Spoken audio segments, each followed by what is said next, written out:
Hello and welcome to Zintech, where we keep things real. To talk about this Apachie dashcam that I purchased from the Groupon UK, and it cost me £30. Now this specific model comes with a rare dashcam, and it also has a built-in Wi-Fi module. Now it does record in full HD 1080p, and you've got all the basic stuff like the speaker grill over there, which is kind of useless. Then you've got all the controls at the bottom, and then on the top you've got all the different inputs and outputs. So that one over there is the charging or the power port. Then you've got a jack for the rear cam, and that's the HDMI, mini HDMI for if you wanted to connect it to the computer or telly, and view the videos and stuff like that.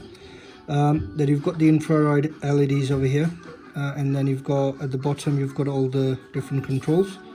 So you've got power button, you've got navigation up or down, then you've got the menu, OK mode, and then again navigation up or down. You've also got the reset button as well on the very right hand side, and on the left hand side you've got the SD card slot. As you can see, I've also got the SD card.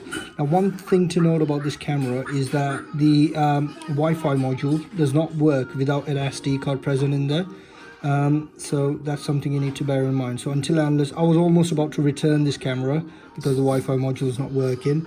Once I put the SD card and connected the rear dash cam, it started working. But yeah, something to bear in mind. You also have an orange button over here, which normally is used for locking any videos. So basically if you meet with an incident or something like that, or if you want to make sure that the video that currently is being recorded is not being erased, yeah. So that's pretty much it really. So yeah, I'm gonna show you the menu on this camera, and then I'm gonna show you a couple of video footages that I've recorded using this dash cam. Thank you.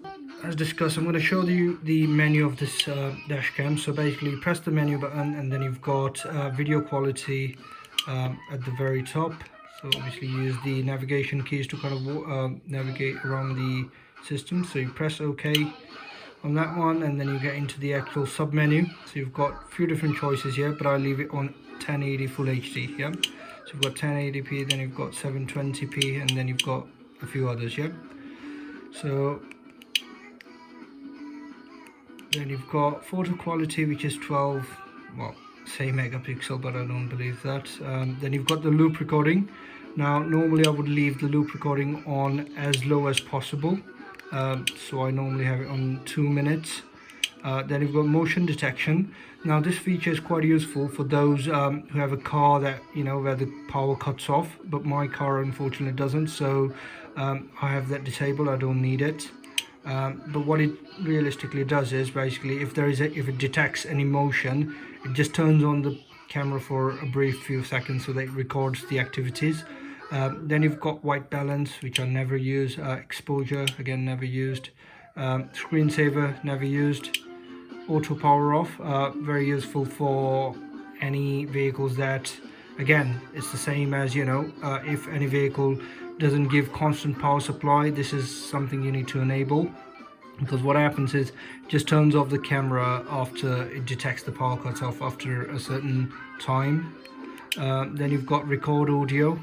Again, I've got it disabled because it was giving me some trouble, because if you have this enabled, you need to have a really good SD card in order to record smooth videos. Yeah. Then you've got the parking monitors. Again, it's something I've never used, but it's there if you need it. Then you've got G sensor, date and time, language, date stem. I would normally just keep that on all the time and make sure that the date and time is set correctly as well. Then you've got the frequency, which I've never used. Format, where you can format the SD card if you need to from the camera itself. You've got default settings, which again means factory reset, and you've got the version number. So that pretty much is the menu, obviously. There you go.